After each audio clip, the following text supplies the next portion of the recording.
love me some of that good old espresso. Technically new espresso, because old espresso would probably taste terrible. So, starting to see questions come in. Charles is asking, what time zone is this for? He asked that last night. I think on Facebook, it shows you the time, and you just know based on the time that you are in, because it automatically adjusts. So, Young Jay, hi. You guys will notice that I finally figured out how to get YouTube comments to work here. Let me make this a little bit bigger so you can see what you're saying. Today is another live chat where I'm going to answer any of your general questions, and I'll do another one. Oh, no. Font size is probably what I need to change in this. Hold on. Okay. There we go. It's a little bit more legible. So, yeah, I am live on Beam, on YouTube, on Facebook, and maybe on other streaming systems. I try to do a lot at once. Jirich, Niev, and that's hello in Irish, and in case anyone is wondering. Hey, Leanne.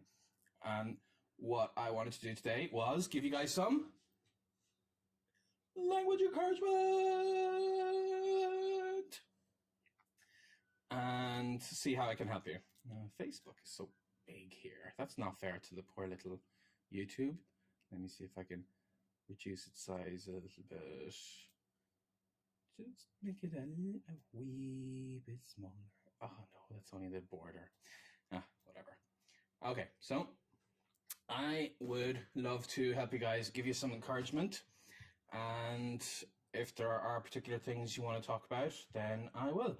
And I've been promising people for a while that I would show you my Asian language learning book. So I actually will be doing that, but later today. So this one is a free-for-all.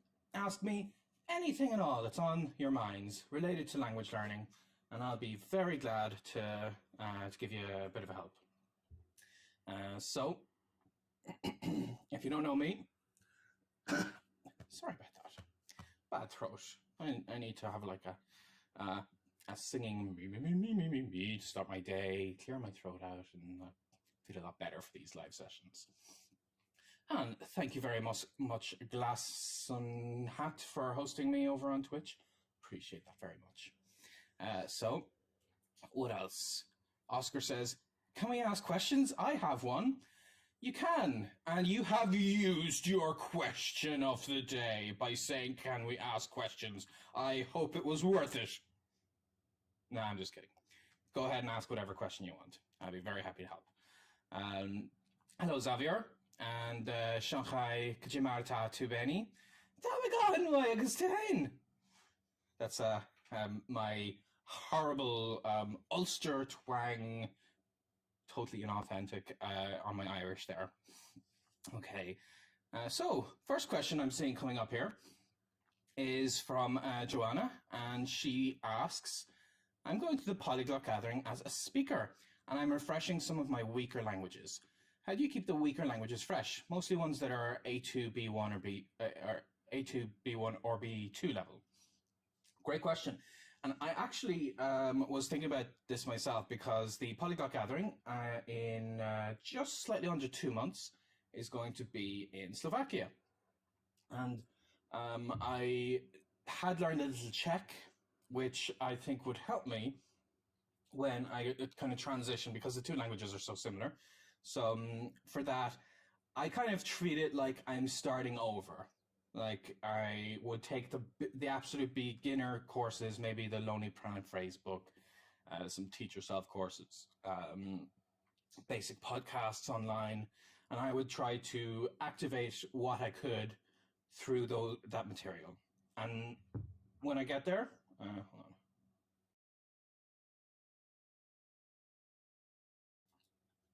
I hope that worked. I clicked the mute button on the microphone so I could have a nice clearing cough. I feel much better now. I feel so much better. Okay. So I would generally treat it like I was restarting the language. and try to do the same stuff that I did before. But the difference is this time I'm going to get through it a lot quicker. I'm going to get back to where I was rather than getting to the B1 level in 3 months, like I might have taken in my first project, or 6 months or a year or whatever amount of time. It won't take me the same amount of time because I'm reactivating it. I'll get to that stage maybe just a couple of weeks because I already was at that before, and I just needed to remind myself how to form these basic sentences and such. So yeah, that's what I would suggest for that. It's just treat it like you were restarting a language, but in like a fast forward mode. All right. Let's see. Over on Facebook, Diego says, "I'm watching you from Paraguay. Have you ever heard about the Guarani language?" I have, and I have the Guarani language in one of my videos. I can't lay claim to having used it, but if you watch the Skype Me Maybe video, you will find one of the singers uses Guarani. Keep an eye out for that one. Okay. Paul asks, do you know if it's easy to change language settings for talk to text on normal cell phones? I'm not sure how we would use the talk to text feature in language setting changes. Maybe someone else does, they can answer. But in terms of changing your language settings in general on your phone, so easy. On both Android and iOS, it's a very simple process. It just depends on the languages you want to change it to. And I generally would do that when I'm in super intensive mode. My phone and my computer, I happen to use Linux, which is even better because Linux, Ubuntu, has the option to change into a lot of languages. I even use my operating system in Irish, if that makes sense. That's a great feature because obviously there's not as much of a commercial value to have it translated to less common languages in the likes of Windows and Apple's system, because people wouldn't pay for those translations, whereas Ubuntu it tends to be made on a volunteer basis, so people who are passionate about certain languages. But for your cell phone, maybe someone can answer for the talk to text option. I can only speak to the operating system in general. Okay, let's see, back on Facebook, Hollis Kachin O Conjur, if I got that right. Do you have a very set in stone schedule? I have a habit of setting one too strict for myself and then beating myself up when I don't follow it through. Very good question. So I feel like when I try to study, if I don't have a schedule, then I will slip through and I won't get things done. But this really depends on your personality. So, for instance, in life in general, the only way I get anything done is if I schedule as much as I possibly can. So my Google Calendar, when I'm having a pretty good week in terms of getting through to-dos, I would see, I would literally 11 to 12, study Spanish, 12 to 1, clear emails, 1 to 3, take a break, 3 to 4. And so I would put hour by hour what I want to do, and I would try as possible to stick to it. I find I have to have buffer zones. Having said that, my partner Lauren, and as I did yesterday, partner as in wife, so I can be like, if you like it, then you should put a ring on it. If you like it, then you should. And I like Lauren, so I put a ring on. So, yeah, Lauren has a very different way of getting through her to-dos. She prefers to kind of process them as she feels she can. So the idea of having a schedule feels so like 1984 to her. Whenever she sees my Google Calendar, she's like, that looks depressing. She would hate that. So it's very much a personality thing. So I think you have to experiment. You have to see if you have your schedule, then try your best to stick to it. One thing I will say is if you have something that you're giving several hours to, so in my case, when I'm intensively learning a language, if I decide the whole afternoon is for learning that language, I cannot maintain the same thing for a very long period of time. I have a limited amount of patience and attention span. So what I generally do, if I say I'm going to be learning vocabulary for 4 hours, if that's my biggest, weakest point, is I would base it on the Pomodoro method. Because if I try to do something for 4 hours straight, I'll fail miserably. But if I try to, over the span of 4 hours, study intensively for 25 minutes, and then take a 5-minute break where I will literally just stare out the window at birds tweeting, or go on Facebook and waste time, just like generally letting my brain just kind of relax a bit. Then that's just 5 minutes, and I get right back into it and do another 25-minute session. Then by spacing it out that way, I am able to do something over the general longer period. So that 5-minute sacrifice allows me to keep the pace up. This is the only way I have conceivably been able to write books and to have intensive projects, because I would burn out so fast if I tried to, over a period of 3 months, have many hours without a break trying to do something. I can't do that. So keep that in mind. If you're making a schedule and you want to do something for longer than 45 minutes, I would definitely time breaks into that. So I consider I wouldn't put it into my Google Calendar. It's just, I know by default, if I'm going to be doing something for longer than 45 minutes, then I am going to have a break every half hour for 5 minutes. So that's kind of something to keep in mind when you're setting your schedules. But test setting the schedules, see if that works for you. If it doesn't, that's fine. You'll still get a lot of stuff done by doing other kind of things. All right. So back over on Facebook, let's see what you guys have been saying. So Oscar says, Benny, I'm going to Italy in a month and a half, and I don't speak a word of Italian. I would disagree with that one. You know a lot more Italian than you think through cognates.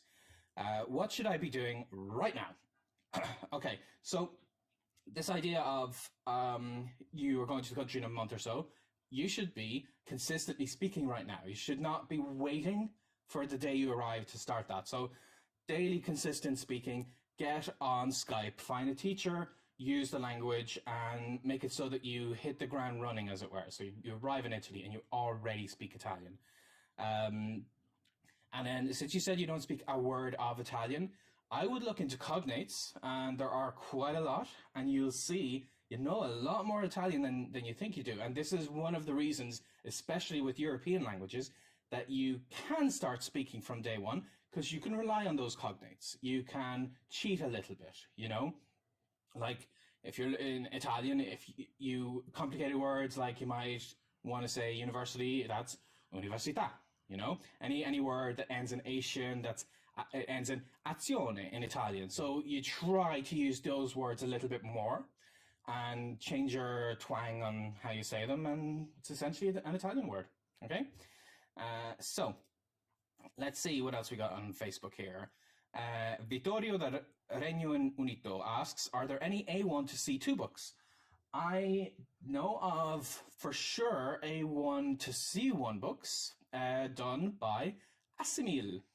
I might have one here. No, I don't know. I'd have to rummage around, and I kind of have 100 people watching me right now, so don't want to do that. But the Assimil books, I think you're limited if you don't speak French, because they only have a few out. But if you happen to speak French, they have these thick books where they try to get you to C1 level. A lot of the cases they have B2 versions, but a few they have C1s.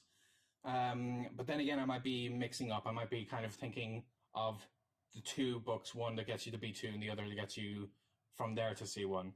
But even so, you could just super glue them together. Technically, it's one book, be a kind of thick book, but yeah.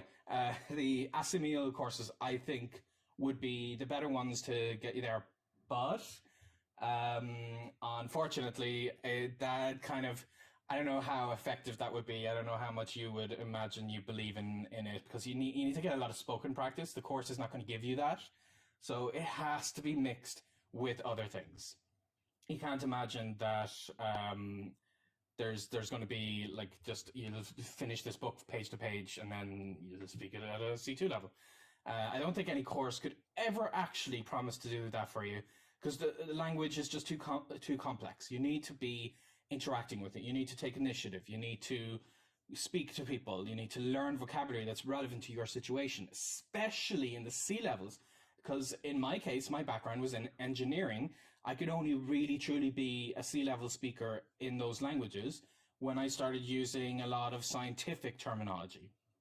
And I don't think one single course would work, because I remember when I was getting ready for the French C exams, considering doing them after doing the B ones, then you have a choice and it splits off, and you could like, I don't remember exactly, but you could have like a literature option and a science option that I would have taken. And if I did the literature one, I would have failed miserably, because I just do not have in English, I don't have that kind of expertise. So it kind of, I don't think a course could do very well to promise you to get to C2 all the way.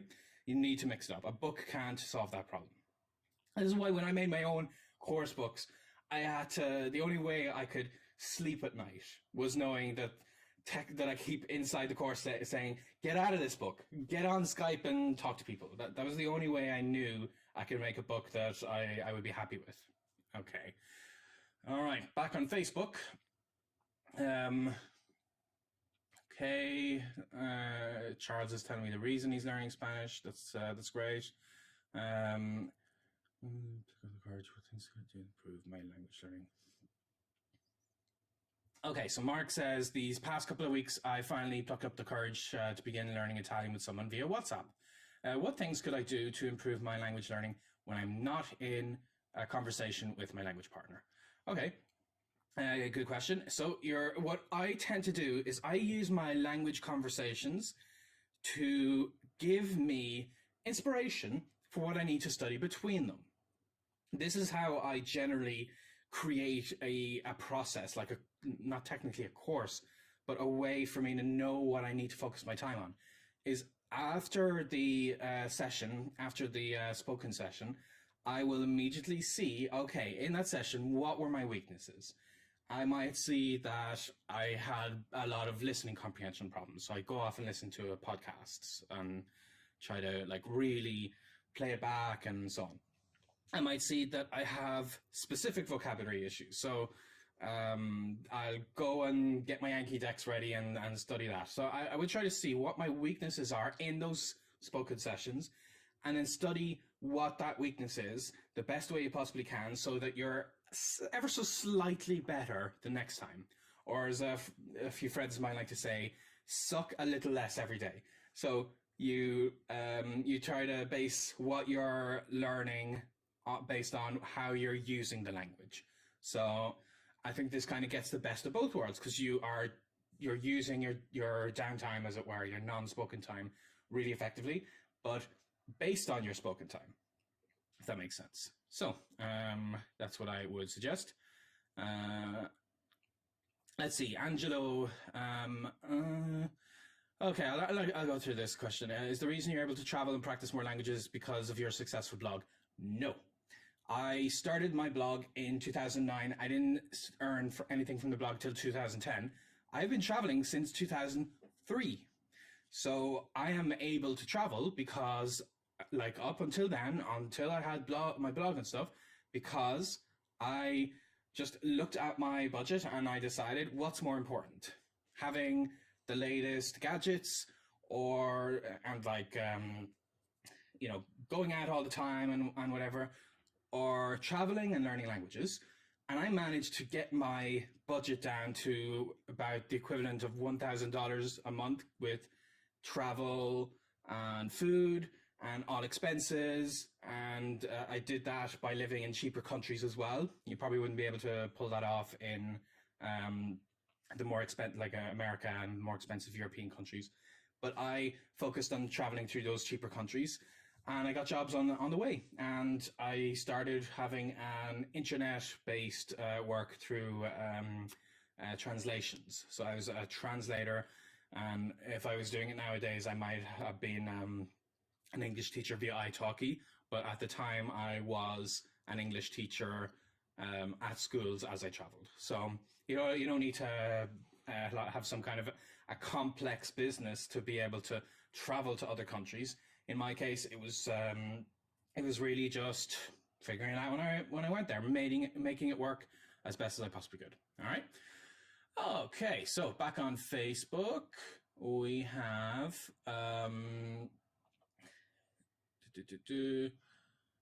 have you reviewed particular methods? Okay, no, there's a lot of methods I haven't reviewed, but I have a very good team at Fluent in 3 months that helps me with a lot of stuff, and you're welcome to send in emails, make requests, and we'll try to get reviews up on the blog, because they review it based on the Speak from Day One principles, the language hacking philosophies.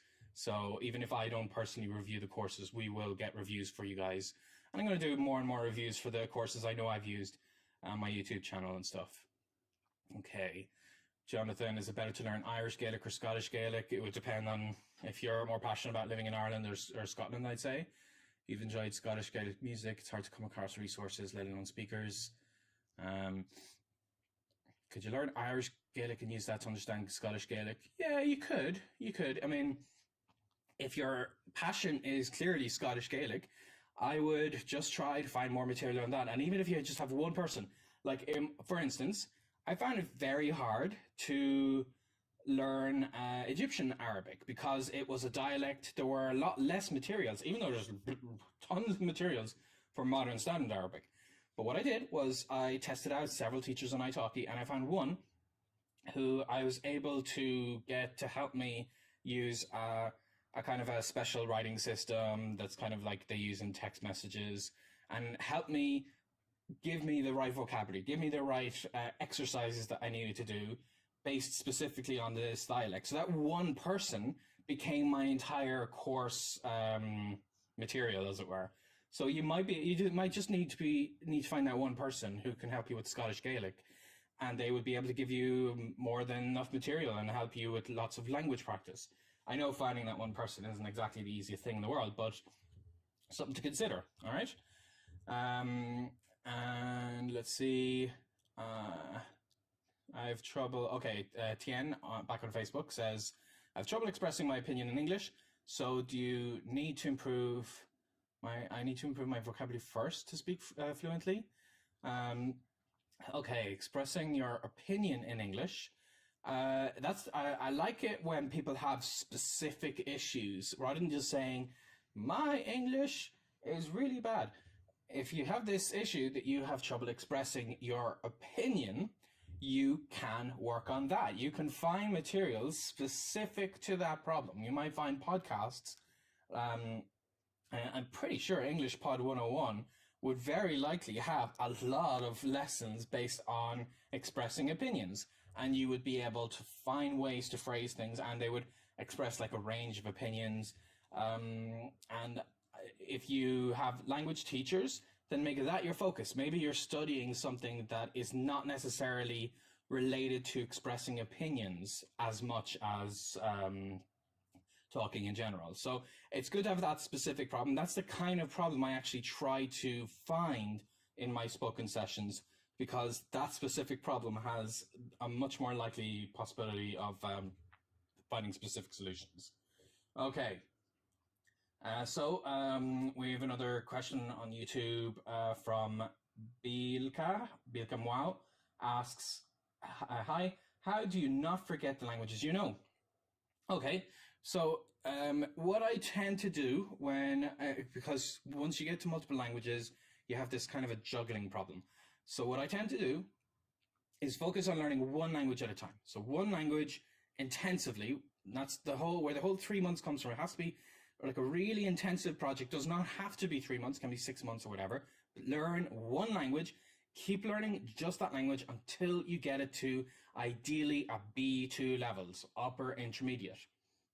If I get it to a lower level, that's not wonderful because I'm likely to forget it. So if I have to pause the project and come back, when I come back, I would try to focus on that language again until I get it to B2.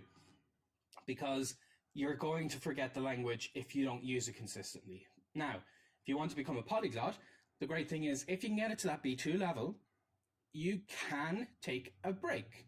You can leave the language for like 6 months and study another language and try to bring that up to B2 level or beyond. You can take a break and you won't necessarily forget that first language. So I feel that forgetting a language is more about that threshold. You have to try to push it past, push it into the B2 levels. And that might take a while, and you might be like eager to jump into another language.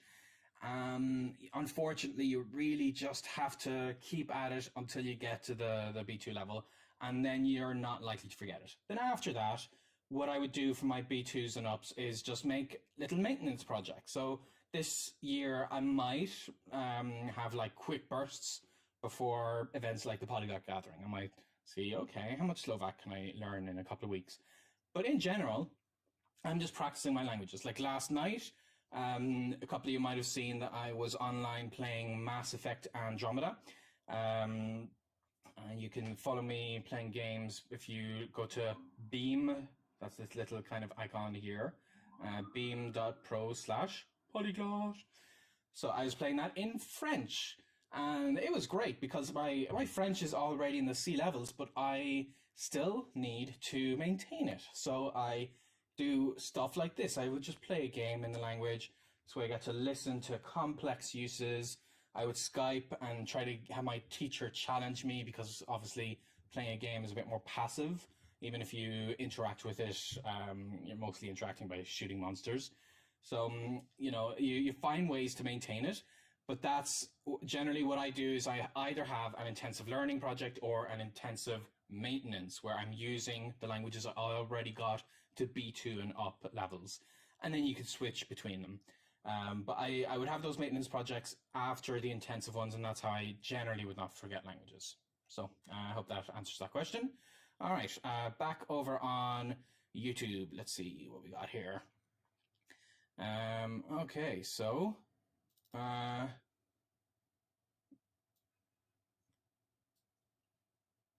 Vaishan says, hi, I'm a student and I'm interested in learning languages. Do you have any tips for students or teens to learn languages that are different from adults? Thanks. Okay, very good question. I would say that for teens different than adults, I don't know. It would depend on your personality. I think with adults, because we'd have a stream of income, it's easier for us to spend money. Like I would always try to tell people, if at all possible, try to find an Italki teacher. You can still make it affordable. But with a teen, that's harder, because even if you've got a part-time job, you're less likely to make that kind of money. So I would focus more on free tools. But I think that teens especially are better at using emerging technologies. So something I'm trying to get into, as you've seen me mention, is playing online games. And I think that adults are going to find that harder because of the concept of streaming games online and watching people and interacting with them isn't something that really happened as we were growing up.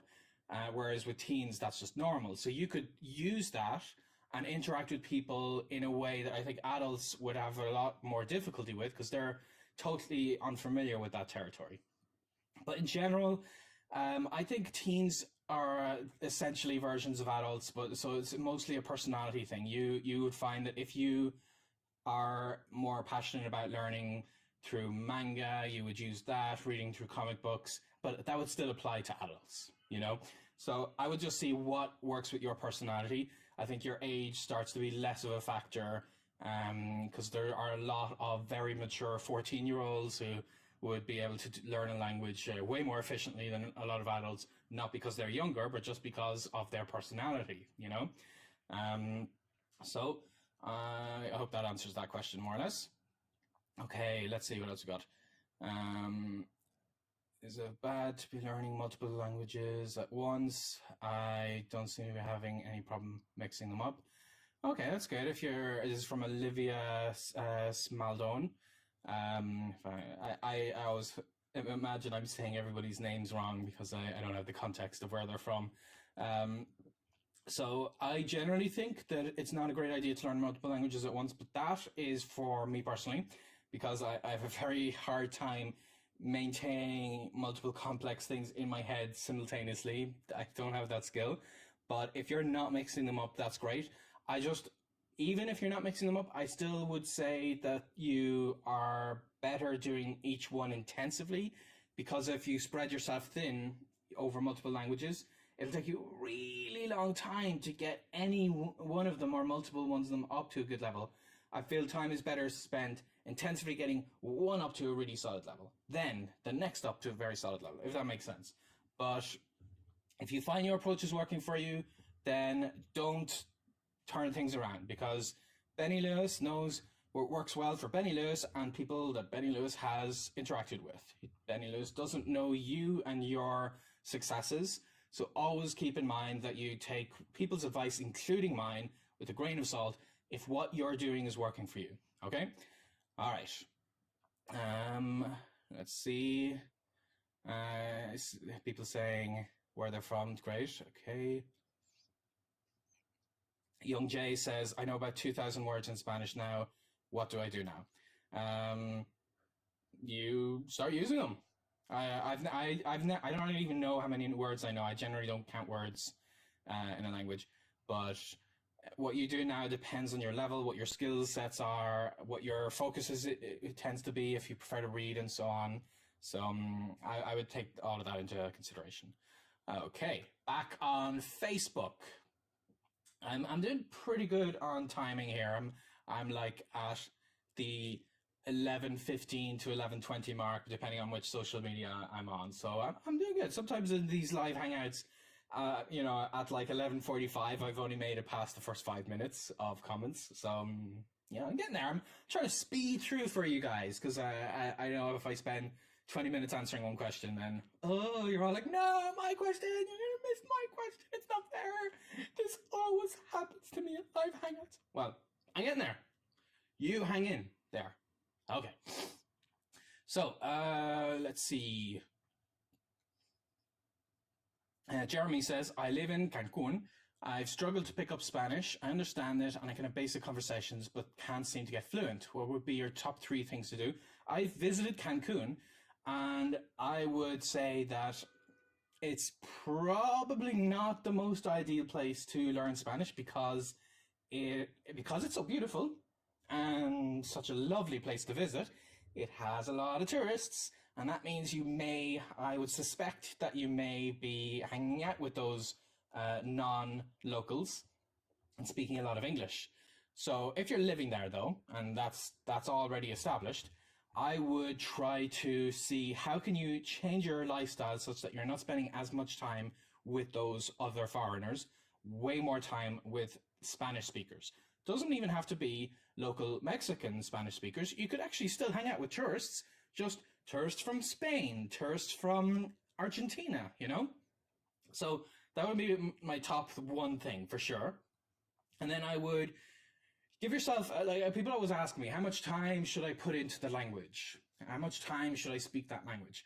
I would turn that completely around on its head, and I would give yourself a limit and only allow yourself like a maximum of 1 hour of English a day. So rather than decide how many hours of Spanish, base it on how many limited hours of English, and everything else has to be in Spanish. So in my case, when I made the switch in Spain, I was allowed to use English at work. I was allowed to use English when I called my parents, but or if I was dying and I was in a hospital and the doctor spoke English, I would have those kind of exceptions. But in general, everything was in Spanish. So I would make that rule that you have specific things you can do in English, and be very strict about it. Like, start changing as many things as you can. If you relax and watch Netflix at the end of your day, consider having that in Spanish, making that just your wind down time as part of your language learning. You have to be very serious to do that. And just speak to as many people as you can. So those would be my top 3 tips for your particular situation. To make sure you don't gravitate to English speakers, to change your English-Spanish percentage of your day, and to just speak. Get out there, speak. Embrace making mistakes. Speak Tarzan Spanish, and you should be good to go. All right. Now, Jeremy expands on that. His level is intermediate. He can't break through the frequency. Okay, yes, I answered that question.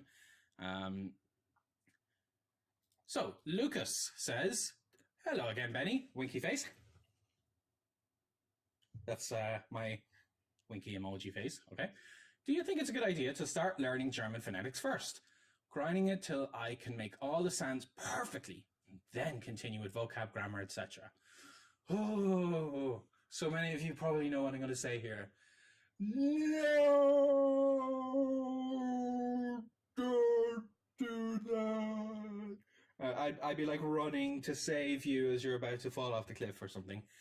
Do not grind the phonetics so that you make all the sounds perfectly. You have used the what to me is the most like sacrilegious word that I find so offensive. No, you're not offending me.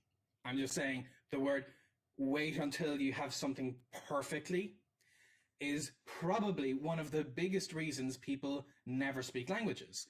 So if you decided that you can't continue progressing your vocab and grammar until you make all the sounds perfectly, you're essentially giving your German a death sentence, because perfection is impossible in a lot of aspects of life. I'm very passionate about this because my background is in engineering. In engineering, we take things like thermodynamics into account. You can't make a perfect bridge because there's wind resistance, and it's going to get worn down over time. So you have to build in all these extra buffers. And so when it comes to things like this, I would have an 80-20 principle. I would try to abandon, as soon as you possibly can, abandon this perfectionism idea that you want to do anything. Vocabulary perfect, grammar perfect, especially pronunciation perfect. Abandon that concept and try to be okay with a Pareto principle, where you want to get you want to do initially 20% of the work that gets you 80% of the results, and then build on that. So you want to be able to do things that work most of the time, and then come back to it later. I really think of all the things to obsess about, your pronunciation is not one of them, because I famously do not prioritize my pronunciation, and yet I can tell you from so many experiences that it's been me and another learner with a native speaker, and the other learner has theoretically way better, like Czech, my very first language that I blogged. There was a Brazilian who I was hanging out with who was learning Czech, and her level of Czech was spectacular. She knew all of these grammatical twists. She was like a walking dictionary. Her pronunciation was so on point. And yet the Czechs, and I just started, I was only learning it for like 2 or 3 weeks, but the Czechs told me my Czech was better, and it had nothing to do with how good my pronunciation was and all that other stuff. It's because I was saying more stuff. I was trying to express myself. I was using like the most abysmally ugly Czech, like Tarzan Czech that I could use, with like just pieces of words, but I was saying way more. And because of her perfectionism, the Brazilian, she was not able to speak. She kept stopping herself. So sorry for that sidebar rant that I just went on. But generally, Lucas, I would not focus on getting the phonetics perfect. I would do, if you're passionate about it, for sure, work on it. Try to get it to a good level, as good as you can in a short amount of time. But don't let that stop you from making progress in other parts of the language. Okay? All right. / rant over. Okay. So, how does one find resources for non-Romance languages like Hindi? I would say the same way you would find resources for any, like there's not a non-Romance section on Wikipedia or anything like that. Yeah, I'm sure there is, but there's not, like, that's not how language resources are separated. So I would try to find them the way you would. I mean, I know that European languages especially tend to have more resources, and it's just the history of how English has interacted with its nearest neighbors. But you just have to find other learners. I think one suggestion is maybe go to like a subreddit of that language and see where they say their best resources are. There are many other things you can do though. So yeah, I wouldn't say anything about Romance language areas being better. Okay, and now I've made it to the 22-minute point of these comments, and it's time for... I need special effects. Next time I'm going to try and have special effects where like it's going to flash and be like, lightning round! Okay, lightning round of me answering these questions as quickly as I can. And as always, if you want to make sure you are in these first 20 minutes where I try to give you as detailed answers as possible, then click the notification, subscribe. If you're on YouTube, click the bell. Get the push notifications on Facebook, on Twitch, on Beam, and you will be among the first, and I will prioritize your questions next time I do these things. I will be doing another one of these live Q&As, and if you are subscribed, you will see the time later today that I'm going to be doing that, where I'll be going through some of my Asian books, all right? And otherwise, very shortly after this, I'm going to be playing some more Mass Effect Andromeda, switching languages, and you can follow me along. So go to... oh yeah, I noticed, forgot, I have it in the top right corner there. You can just about see beam.pro/polyglot. So go there, subscribe, follow, and you'll see how I'm doing. Now that I've said that, time for the lightning round. Okay, so let me see. So yes, I saw this question come up yesterday, and you told me that I would get to it. Okay, so Kim Doe asks, "Hi Benny, can you demonstrate a rolling R versus a uvular, or I don't even know how I'm supposed to say that. Uvular? Not sure. So essentially the French R versus the Spanish R.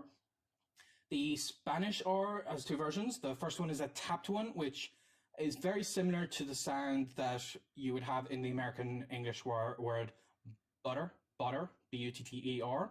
It's sound in the middle. Butter, da da da da da da da da da. So that's more like a D or a T. Da, da, da. But then the rolling R, I find that what I would have to do with my tongue is relax it and then blow wind through it so it kind of taps. So it becomes a...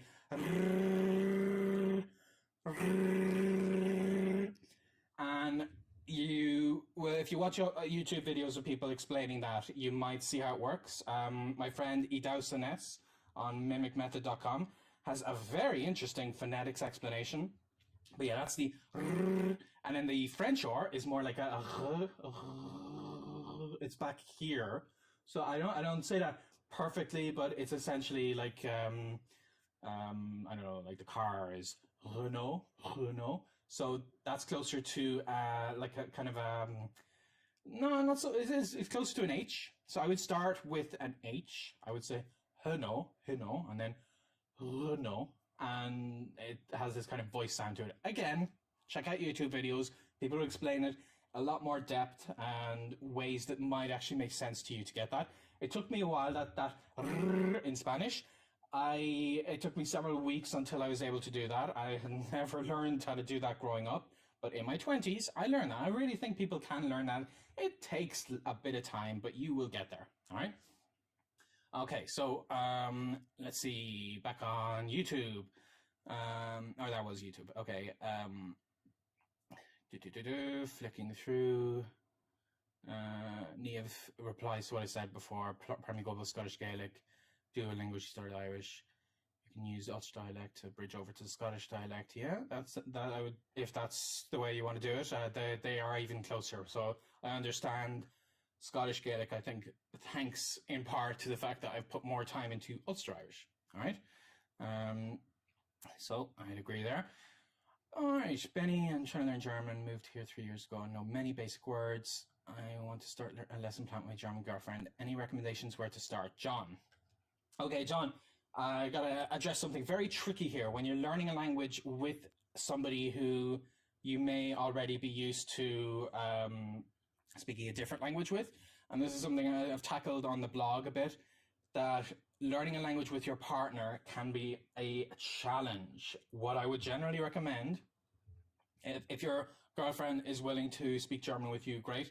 But I would recommend you have a separate teacher, because I feel like we have this relationship part of our brain that has a language association, you know? Like with Lauren, for instance, my language association is English. That's the language you speak together. And I'm able to switch my languages, but when I was trying to help her learn Esperanto, it was very hard because she would want to just switch back to English, even more so because we're used to that. And I find a lot of people have tried to learn language with a partner, but they're so used to speaking the language they spoke when they met, they keep switching back very quickly. Generally, after talking to a lot of people who do this, who try to make somebody very close to them, whether it's a family member or their partner, I find what works better is if they have somebody else, a language partner, or the friends of that person, like a blog post someone wrote, a guest post on Fluent in 3 Months. They said that they used not their husband, but their mother-in-law, because the husband wanted to speak English a lot. The mother-in-law didn't want to speak English. She was very happy to speak Spanish as it was, and she was able to get way better practice. So I would consider that, because it's easier to start a new relationship language with a new person, if that makes sense. So consider that, and then you still practice with your girlfriend. But that's kind of my main tip I give for you. Okay, so Victor says, is it a good idea to learn the Chinese characters at the beginning because it makes learning very slow? I can't focus on them. And do you have any recommendations for materials to learn Taiwanese Mandarin? Okay. Generally, it depends on your goals. If your goal is to read Chinese, then absolutely, for sure, focus on Chinese characters. If your goal is to speak Mandarin, I have the more controversial opinion that you should not learn Chinese characters to that level of detail. I think you should learn via pinyin, and then when you have more momentum, get back and learn Chinese characters. This is how Chinese people do it themselves. They learn how to speak, how everyone does it. We all learn how to speak, then we learn how to read and write. I would have the same principle in Chinese. Learn how to speak, and then come to the writing and reading system. I personally left it as a little bit later, and it's why I only know a handful of characters, and that's one of my languages that I have not reached that B2 level in, that keeps slipping. So I have to go back and intensively, push it up to the B2 level. And then for Taiwanese Mandarin in particular, I mean, if you are in Taiwan, they have loads of great books there, but otherwise there's lots of websites where they would deliver the books from Taiwan to you, and you can get streamed radio from Taiwan to hear what it sounds like. But in general, they understand if you use the Beijing standard for Mandarin. I mean, that version has the R at the end for some words and stuff. But you like what I always tell people in general when it comes to dialects, just try to learn whatever the easiest version you can get from the materials available tends to be the standard one. So with Mandarin, it's okay if you learn Beijing Mandarin from all your materials, and then you'll find it a little bit easier when you've got that down to get materials that are relevant to Taiwanese Mandarin. Okay, so that's what I would say for that. All right, back on Facebook. Jonathan, just seeing what you wrote there. He wrote in French, "Vous entendez ça?" So did you hear that? That's or do you hear that? That's something they say in the game I'm playing. When there's like some kind of an alien around the corner about to attack you. So that was just an inside joke that I find very funny. Okay. So Andreas asks, is a teacher who's a native speaker of the target language necessarily a better teacher than a non-native one? No, that is absolutely not a necessary fact. I have found some people who are non-natives who are way better at explaining a concept and helping me understand precisely because they're not a native speaker. Like in my case, I was an English teacher for many years, but when I started, before I did this like little course, someone would ask me, what's the difference between I did and I have done? And I would literally not know. I would have no idea what one is right in some cases, one is right in other cases, I guess.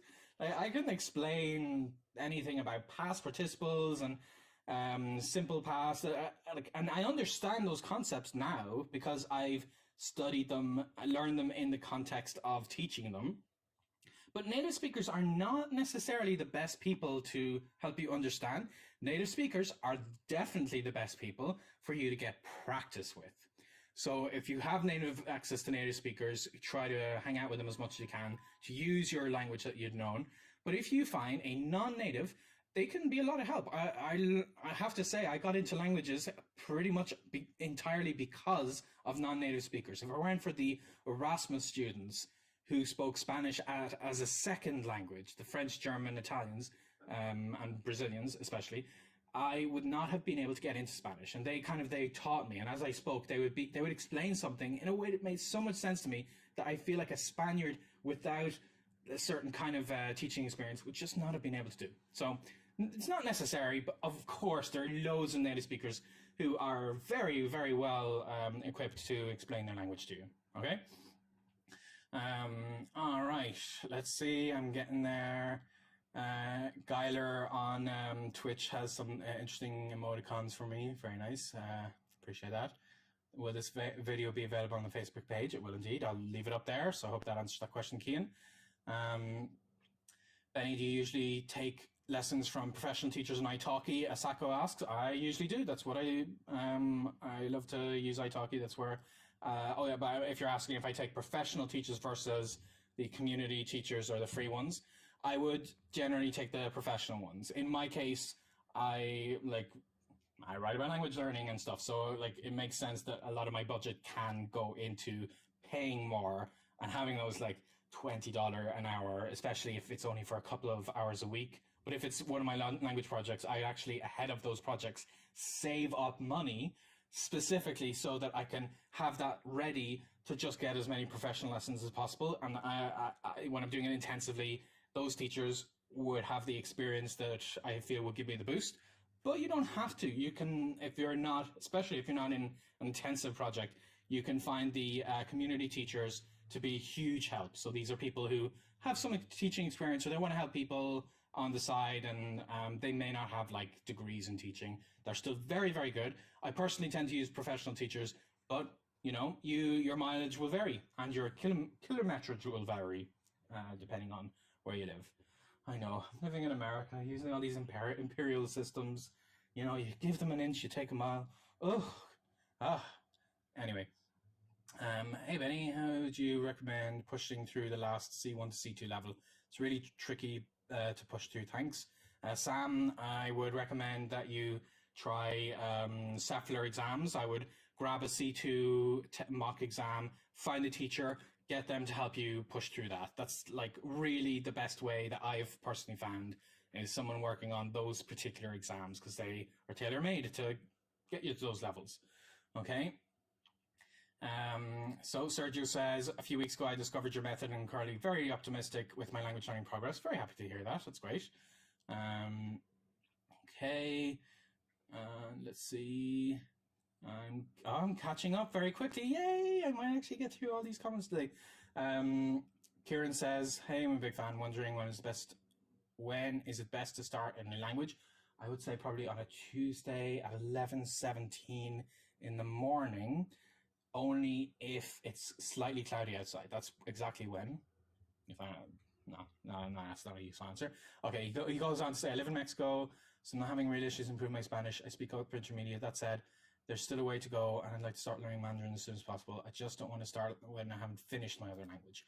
Okay, and then you don't have to necessarily say you've finished, because you never ever finish. Like I'm C2 Spanish. I have the diploma and everything, but I haven't finished learning Spanish. I'm always challenging myself as much as I can, reactivating it and so on. So if you're genuinely upper intermediate, I think it's okay to put your Spanish progress on pause and then give yourself an intensive Mandarin learning process, and then get back to your Spanish and try to push it up to those mastery levels. So that should be fine. Okay, and back on YouTube. How do you use the, so William asked, how do you use the Assimil method, Benny?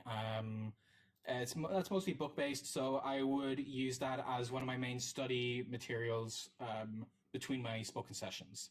Okay. Meet DCO wants best way to improve listening comprehension. I tend to recommend the podcast series, so you'll find those linked on the website.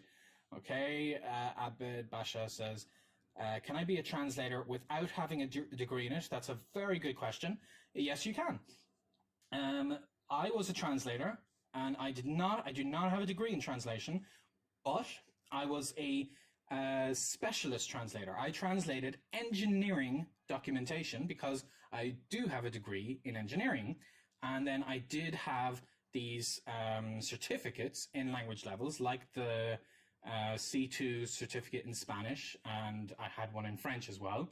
So I kind of, that balanced it out, but you know, how you get a job depends. So I wanted to work professionally, so I really did need to have a combination of those two things.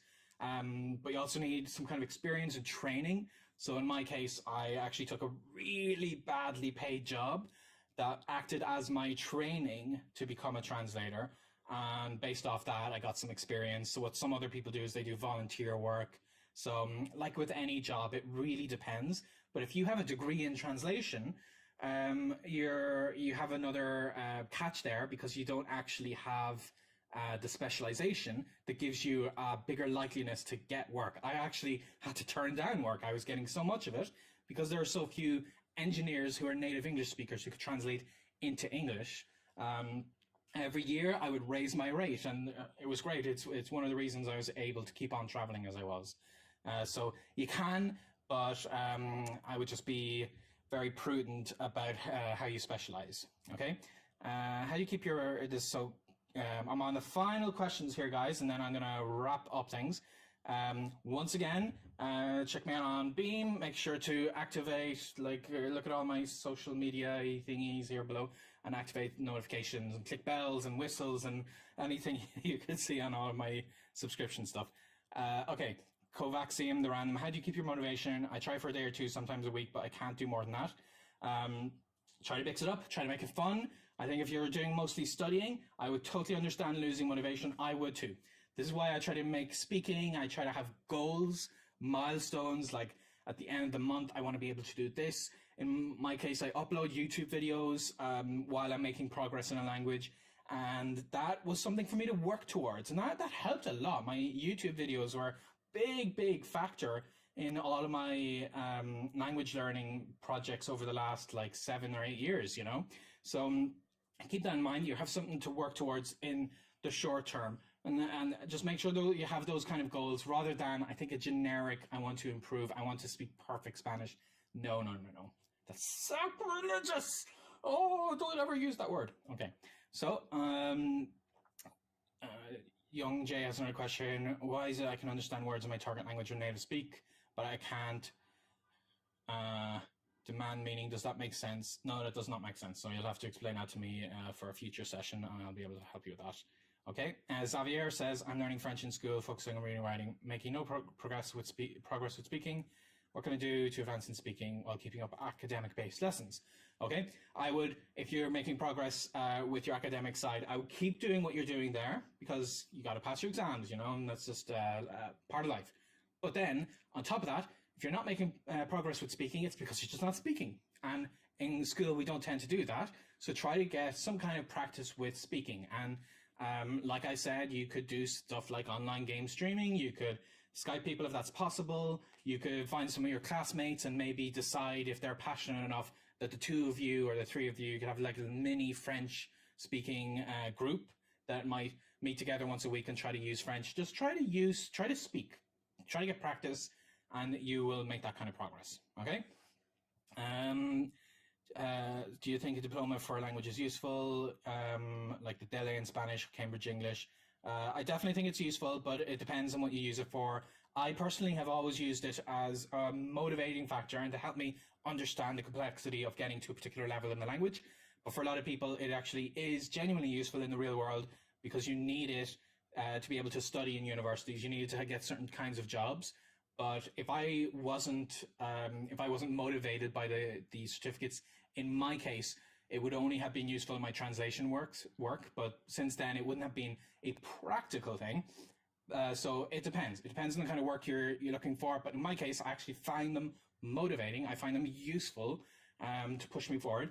And it's a few $100s, which I know is a big price for a lot of people, but it's still way less than like what university degrees and such tend to cost. And that's something that you can have on your CV to have for the rest of your life. So yeah, I hope that's useful. And I'm on to the final questions now. Benny, how do you decide what language to learn next and where do you start? Get a map of the world, spin, spin, spin, spin, spin, close your eyes and ping. Oh no, I'm learning Penguinish. I'm going to Antarctica. No, in general, I actually just in socializing and meeting people, bump into somebody from a particular country, get to know them and see, oh wow, their country is interesting. And that's how I choose. I don't pick languages based on any kind of linguistic factors. I base it based on what cultures, what places sound interesting, because a language is a tool that helps me get to know other cultures. And that's always what my end goal, my priority is.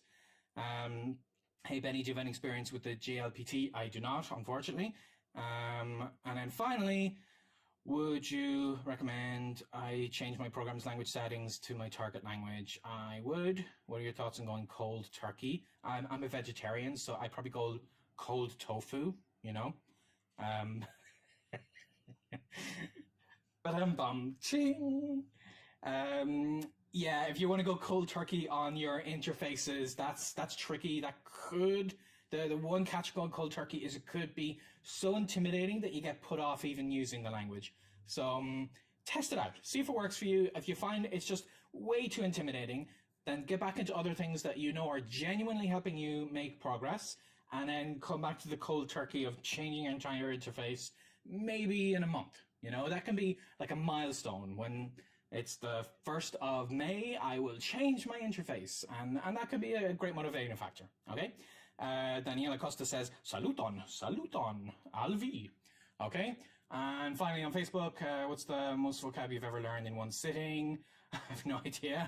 I don't track my numbers. And how do you do it? Memory palaces? No, I would just generally use mnemonics for tricky words and Anki otherwise. I might get a few hundred words. I'm not much of a vocab buff. I wouldn't like be passionate about how many words, because I have like a limited number that I really want to use for a particular period. So I wouldn't really know. And I've never used memory palaces. I would only use specific words. I'd use memory palaces for like a string of things. Like I used it a lot in university to remember formulas and stuff, but no, I wouldn't use it for vocab in general. Okay. And what do you use to improve your vocab? Yeah, okay, general questions. And everyone says thank you. Okay, great. So I've answered as many questions as I possibly can. I was speaking very quickly and I think I managed to do a pretty good job today. So thank you everybody for sticking around. I appreciate it. I hope you found this useful, and you will, again, find me playing games if you want to hang out and see that on the link that's in the top right. And make sure you activate subscriptions and stuff. And check out my videos. If you're just seeing this right now, make sure you see my fun April Fool's video from yesterday, the silent language retreat. I also made a video last night about how YouTube translation works and how you can see the title and the description in other languages, and how you can help other people have their videos in other languages. So yeah, lots of fun stuff going on. And I will be back later today. So you will find me at sometime.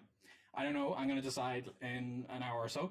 And if you're subscribed, you will see that time, and I'll be back showing you some of my language books that I use for Asian languages, because I've been promising that and I haven't gotten back to it, so I'm going to do that today. All right, so thank you everybody, appreciate it, and I will see you very soon. So I should say happy language learning. Stay zen.